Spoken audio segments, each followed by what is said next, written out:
غافل بودی و ما پرده را از چشم تو کنار زدیم.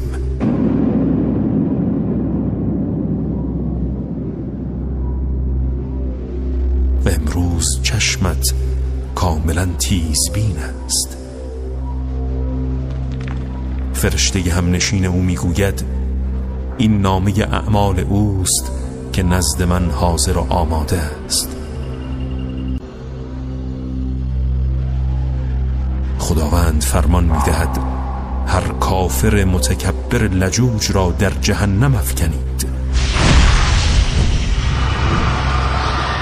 آن کسی که به شدت مانع خیر و متجاوز و در شک و تردید است، حتی دیگران را به تردید می‌افکند، همان کسی که معبود دیگری با خدا قرار داده، آری او را در عذاب شدید بیفکنید.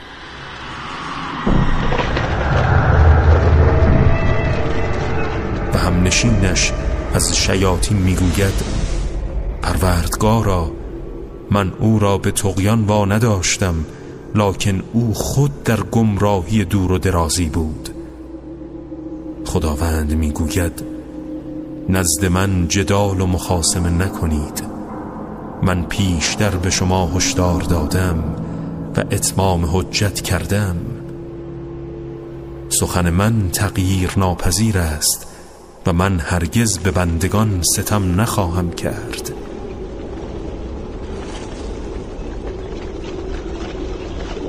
به خاطر بیاورید روزی را که به جهنم میگوییم آیا پر شده ای؟ و او میگوید آیا افزون بر این هم هست؟